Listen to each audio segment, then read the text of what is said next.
Um homem passou por uma acusação, foi condenado, mas todo o seu caso está envolvido em diversas situações que faz com que algumas pessoas acreditem que ele seja inocente. Hoje vamos falar sobre o caso Ivan Cantu.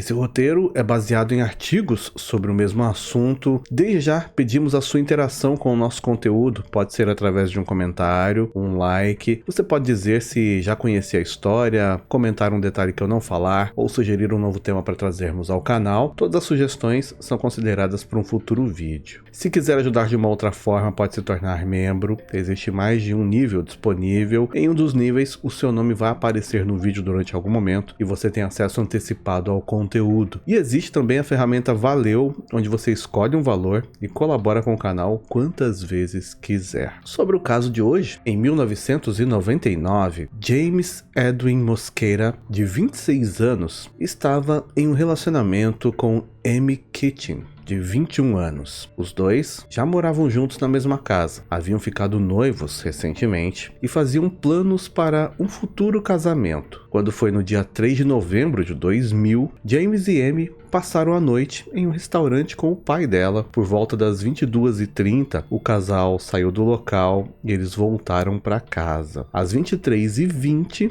a mãe da Amy, a Bernadine, conversou com a filha e eles combinaram que na manhã seguinte, por volta das 9 da manhã, elas sairiam juntas para fazer compras de alguns preparativos para o casamento. Então, na manhã de 4 de novembro, a mãe ligou para Amy, mas ela não atendeu. Ao longo do dia, ela continuou ligando várias vezes, mas não teve retorno. Preocupada, às 15 horas, ela foi até a casa da filha e bateu na porta, mas também não foi atendida. Ela verificou todas as portas e tudo estava trancado. A mãe ficou muito preocupada, então ela decidiu ir até o corpo de bombeiros mais próximo e contou sobre as suas preocupações, os convencendo de ajudá-la. Já era por volta das 16h20 quando os bombeiros foram até a casa. Eles tentaram acessar a casa por portas e janelas, mas tudo estava trancado. Por uma pequena fresta da janela que dava acesso ao quarto, eles puderam ver um par de pés na cama e então decidiram invadir o local. Lá dentro encontraram Amy caída no chão da cozinha e o seu namorado James na cama no quarto, ambos sem vida. O James tinha recebido um disparo e a Amy 4. Foi levantado que vários itens de valor da casa estavam faltando, mas era como se a pessoa que esteve ali soubesse o que e onde procurar, já que o local não tinha sido remexido. Outra coisa que chamou a atenção era o fato de que não haviam sinais de entrada forçada, já que tudo estava trancado. Então o criminoso teria que ser alguém que tinha acesso à casa e que teria provavelmente entrado por um convite das próprias vítimas. Ou seja, era alguém que conhecia a casa e o casal. A polícia passou a investigar mais a fundo a vida de James e Amy, tentando encontrar as pessoas que teriam algum motivo para cometer o crime. A primeira pessoa apontada foi um primo do James, Ivan Cantu, um homem que havia sido demitido dos negócios do James há pouco tempo. Em 8 de novembro de 2000, 4 dias depois do crime, a polícia foi então até a casa do Ivan, que ficava a menos de um quarteirão. Naquela época, o Ivan morava em um pequeno apartamento de 3 cômodos que ele dividia com a sua namorada, também chamada Amy, mas Amy Butcher. Então, para não haver confusão entre as Amy, iremos chamá-la de Butcher. Assim que chegaram no local, a polícia encontrou o carro do James estacionado no condomínio onde o Ivan morava. E com essas evidências e suspeitas, o Ivan foi preso e acusado do duplo crime. Nesse momento, a namorada dele, a Boiter, estava na casa de uma amiga, uma garota chamada Tawny. E quando ela ficou sabendo que o Ivan foi preso, imediatamente ela fugiu, pegando um avião e indo para a casa dos seus pais no Arkansas. Assim que ela chegou na casa dos pais, ela ligou para o departamento de polícia de Dallas, onde o crime aconteceu, e informou onde estava. Ela foi então obrigada a voltar para Dallas para prestar o seu depoimento. Na delegacia de Dallas, a Boiter contou que no dia 3 de novembro, quando o crime aconteceu, por volta das 23h15, antes do crime, o Ivan teria ligado para o seu primo, o James, e disse que precisava ir até a casa dele para conversar pessoalmente. Depois disso, o Ivan desligou a chamada e foi até a casa do primo. A namorada afirmou que quando o Ivan voltou para sua casa cerca de 1 hora depois, havia sangue nos seus cabelos, na calça jeans e nas suas meias. E ele estava usando uma camiseta e sapatos do primo, o James, e chegou dirigindo um carro do casal que foi vítima. Ela disse que o Ivan chegou muito eufórico e, enquanto ele limpava sua arma, ele contou o que tinha feito. Depois disso, ele decidiu que iria a algum clube ou alguma festa comemorar. Ele tomou um banho e as roupas que estavam marcadas com sangue ele entregou para que a Boiter jogasse fora, e ela colocou tudo numa lixeira, mas esqueceu de jogar no container para que fosse levado pelos coletores de lixo. Depois disso, os dois se arrumaram e saíram pela noite. Foram a um clube, mas antes, o Ivan decidiu passar na casa do primo e levou a Boiter junto, segundo ela, para que ela visse as vítimas. Enquanto mostrava o crime que tinha cometido, o Ivan foi passando pela casa, pegando itens que ele havia esquecido, como a sua camiseta, os seus sapatos e o seu aparelho celular. Ele colocou tudo isso num saco de lixo. Ela conta que o Ivan também pegou vários itens valiosos na casa e na hora de ir embora, ele fez com que ela dirigisse o carro do James, que é o carro que foi encontrado no estacionamento do condomínio onde ele morava. Eles voltaram então para o apartamento e lá o Ivan acabou pegando pulseiras e colares e um relógio que pertencia ao primo. Ele também pegou um anel de noivado do James e da Amy e pediu a Boiter em casamento. Depois disso,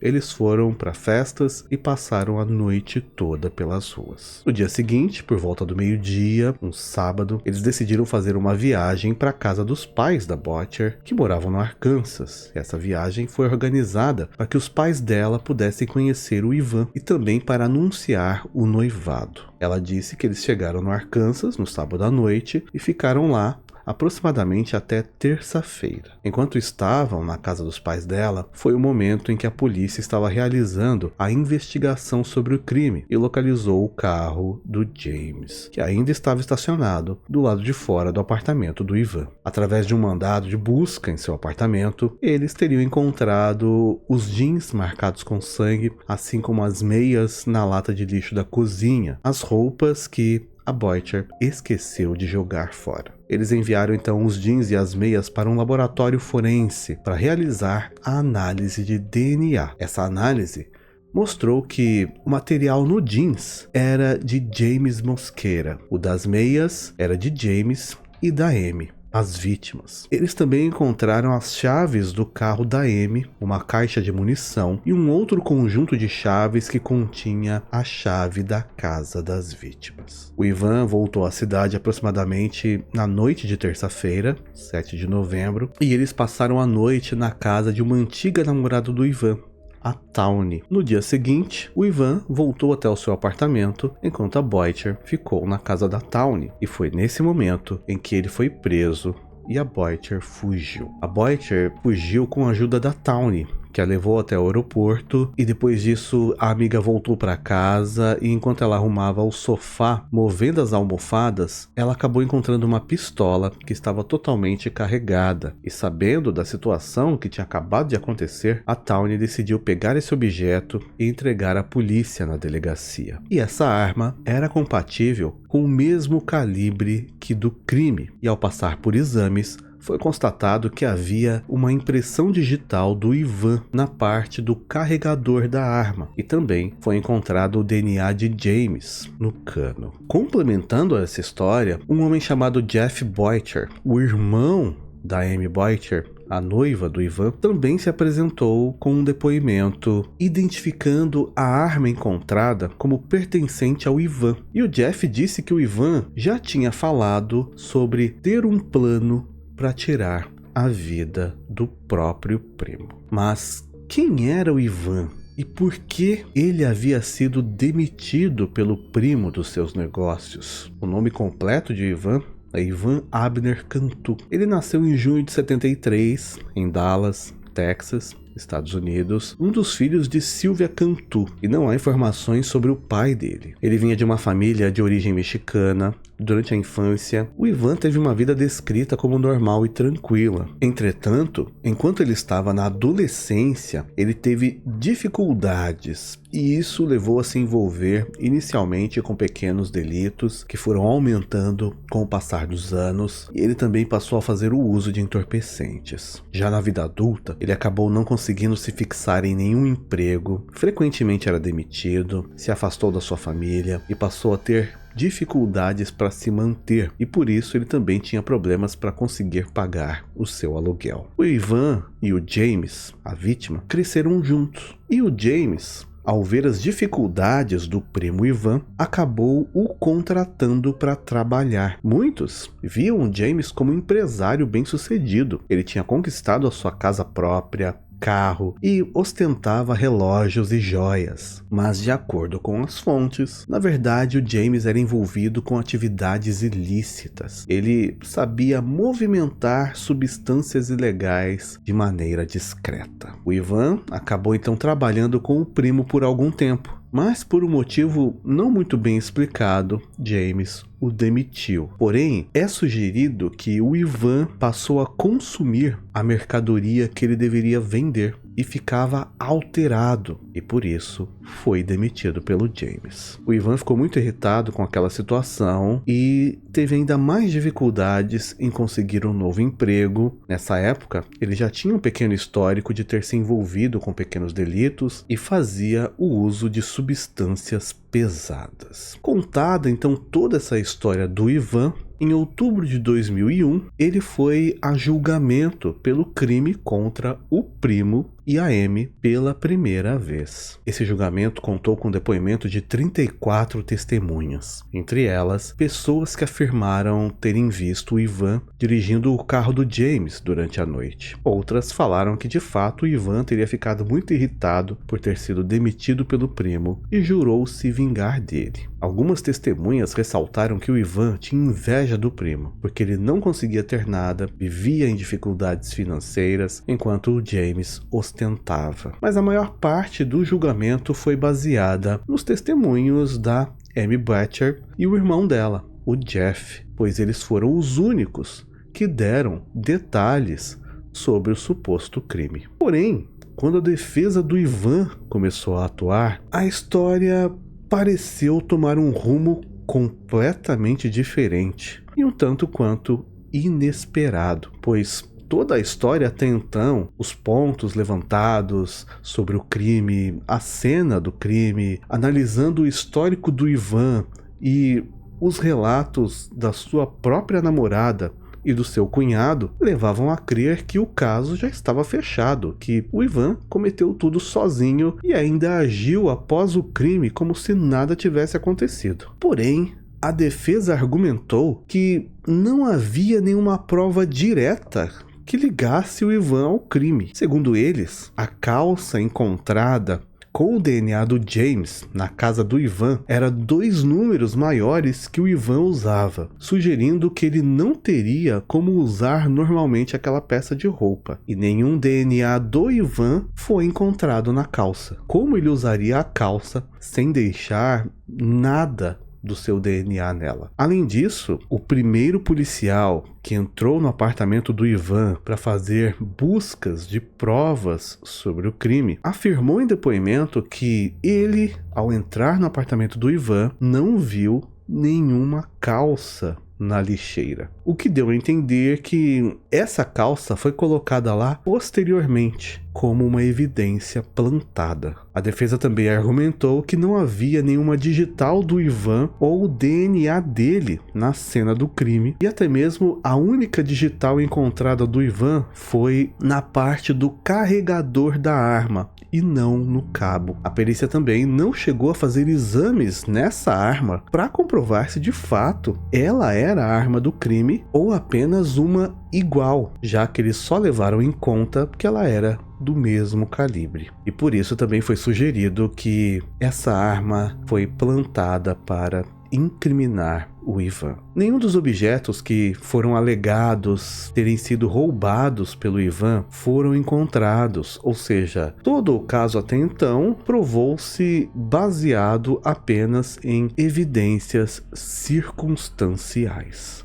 Pelo menos foi o que a defesa do Ivan passou a alegar. Foi apresentado inclusive um suspeito alternativo de ter cometido o crime, um homem chamado Frank Pérez. A defesa do Ivan tentou argumentar que o Frank era conhecido por estar envolvido também no mundo do tráfico de substâncias ilícitas, e ele poderia estar mais diretamente relacionado ao crime do que o próprio Ivan. A teoria sobre isso gira em torno da possibilidade de uma disputa por território, já que ambos estavam envolvidos com a venda dos mesmos produtos na mesma região. A defesa também sugeriu que o Frank poderia ter participado, inclusive, dessa suposta armação contra o Ivan para encobrir os seus próprios negócios ilegais e que as evidências que apontavam para o Ivan Cantu poderiam ter sido uma manobra para desviar a atenção. Mesmo com essas informações levantadas, a polícia acabou não seguindo essa linha de investigação a fundo e as evidências contra esse Frank nunca foram desenvolvidas ou apresentadas de forma substancial no tribunal. E apesar da história contada pela namorada do Ivan, ele nunca confessou o crime. Na verdade, ele sempre se disse inocente. Mas mesmo com todas essas dúvidas, o júri acabou dando mais atenção aos depoimentos. E depois de alguns dias, o Ivan foi considerado culpado e sentenciado a pena capital. A primeira data para sua sentença ser aplicada foi marcada para 2011, mas o Ivan entrou com um novo recurso para uma nova avaliação do caso. Ele chegou a trocar de advogado, esperando que a defesa fosse melhor, mas dessa vez parecia que o advogado dele se concentrou apenas em reduzir a pena, ao invés de provar a sua inocência, mostrando que possivelmente nem o próprio advogado acreditava no Ivan, e a condenação dele foi mantida. Quando foi em 2021, o caso teve uma nova grande reviravolta. A Amy Boettcher, a ex-namorada, ex-noiva do Ivan, que inicialmente deu todo aquele depoimento dizendo detalhes do crime e tudo que o Ivan fez antes e após cometer o crime, estava acamada, e em seus últimos momentos de vida, ela confessou que havia mentido, que todo o seu depoimento era falso e que ela só falou tudo aquilo porque foi pressionada pelos investigadores na época, e que ela manteve todos esses anos a sua versão porque ela tinha medo de virar alvo, ser eliminada. Para completar essa nova alegação, o irmão dela, o Jeff, que também deu detalhes sobre a história que envolvia o Ivan no crime, também confessou que havia mentido pelo mesmo motivo. Nessa mesma época, um relógio da marca Rolex, que teria sido apontado como uma das peças que o Ivan teria roubado no dia do crime, foi encontrado sobre a posse de um familiar do James, a vítima, o que também provava que o Ivan não tinha roubado o relógio. Como toda a condenação do Ivan foi baseada nos testemunhos dos dois, da Amy e do Jeff, o advogado de defesa entrou então com um novo pedido de revisão do caso. Porém, devido a várias falhas graves cometidas pelos advogados de defesa anteriores do Ivan, esse novo advogado foi incapaz de conseguir um novo julgamento. Isso porque durante os 20 anos em que o Ivan esteve preso, a defesa já tinha esgotado todos os recursos e nunca havia se questionado de maneira eficaz a credibilidade das testemunhas e nunca se explorou muito as inconsistências nas declarações que surgiram durante o processo. Além disso, não foram feitos esforços suficientes para levantar dúvidas quanto à motivação do crime ou para mostrar que o Ivan poderia estar sendo incriminado por outros. Uma das falhas mais graves apontadas pelos defensores do Ivan foi a incapacidade da defesa anterior de apresentar uma argumentação forte sobre as falhas nas provas. Eles também voltaram a apontar que o tal Frank Perez poderia ser realmente o criminoso, evidenciando que testemunhas disseram que o Frank estava agindo de forma suspeita na noite do crime. Ele saiu de casa com uma roupa, voltou com outra completamente diferente. Também foi dito que o Frank passou o final de semana com a sua família, que morava a 1 hora de distância da casa das vítimas, e que o álibi dele foi considerado completamente fabricado. Mas novamente essa hipótese sobre o Frank foi ignorada pela promotoria. Todas essas informações foram apresentadas ao júri que estava envolvido no caso na época, e a maioria passou a afirmar que isso era sim o suficiente para deixar dúvidas sobre o Ivan ser o verdadeiro culpado do crime ou não. Mas a promotoria apresentou que durante todos esses anos o caso teria sido investigado e julgado em vários tribunais e nunca houve o levantamento da suspeita ou a sugestão de que os depoimentos eram inverídicos. Então, devido às falhas das defesas anteriores do Ivan, ele realmente acabou não tendo direito a um novo julgamento. E uma nova data para o cumprimento da pena dele foi marcada para 2023. O Ivan trocou novamente de advogado. Esse novo advogado entrou com uma nova apelação e ele conseguiu a suspensão da pena por 1 ano. Nessa época, o caso do Ivan acabou ganhando muita mídia, pois a história passou a ser entendida como um caso que mostrava possivelmente uma falha no sistema de justiça e que um homem inocente estava passando por uma situação delicada e injusta. Assim como aconteceu no Brasil no caso Evandro, em que o Projeto Humanos levantou e desvendou muitas informações sobre o caso em um podcast, lá nos Estados Unidos foi criado também um projeto por Matt Duff. Esse projeto chama-se Cousins by Blood, ou Primos de Sangue. E ele fez também um podcast com 47 episódios, trazendo todos os detalhes e diversas outras evidências que sugerem a inocência do Ivan. Entre eles, a possibilidade de que James e Amy tenham sido vítimas de grupos rivais e que o crime tenha ocorrido na manhã do mesmo dia em que eles foram encontrados e não durante a madrugada, como foi apontado no caso do envolvimento do Ivan. Isso porque quando o casal foi encontrado às 16 horas, eles ainda não apresentavam sinais de rigor pós-mortes, o que coloca uma janela de tempo de que o crime tenha ocorrido próximo das 6 até as 8 da manhã daquele dia. Claro que existem outras evidências e sugestões contraditórias, mas aqui apresentamos os principais fatos que mostrariam que o Ivan não teria relação com esse crime. Sabendo de tudo isso, diversos políticos que acreditavam na inocência do Ivan tentaram intervir, até mesmo celebridades como Jane Fonda, Martin Sheen e as Kardashians fizeram apelos em suas mídias e causaram um movimento nas redes sociais que pedia que a pena do Ivan fosse cancelada. Mas o Conselho de Perdões do Texas, a Suprema Corte e o Ministério Público negaram clemência, e o chamado 5º Tribunal de Apelações dos Estados Unidos negou o pedido para interromper a sentença. Em 28 de fevereiro de 2024, Ivan Abner Cantu, com 50 anos, teve a sua pena capital cumprida. Ele foi o primeiro prisioneiro a passar por esse tipo de sentença em 2024 nos Estados Unidos. Mesmo com o fim da vida do Ivan, até hoje, há quem acredite que, de fato, o Ivan teria cometido sim esse crime e tentou usar as falhas das investigações para tentar sair impune, mas isso não explica a sua ex-namorada e seu ex-cunhado virem a dizer que os depoimentos deles eram falsos. Mas há quem acredite que o Ivan realmente seja inocente e que todo esse caso foi montado para encobrir a verdadeira pessoa por trás de um crime tão grave. Obrigado por assistir até aqui, por enquanto é só, e até mais.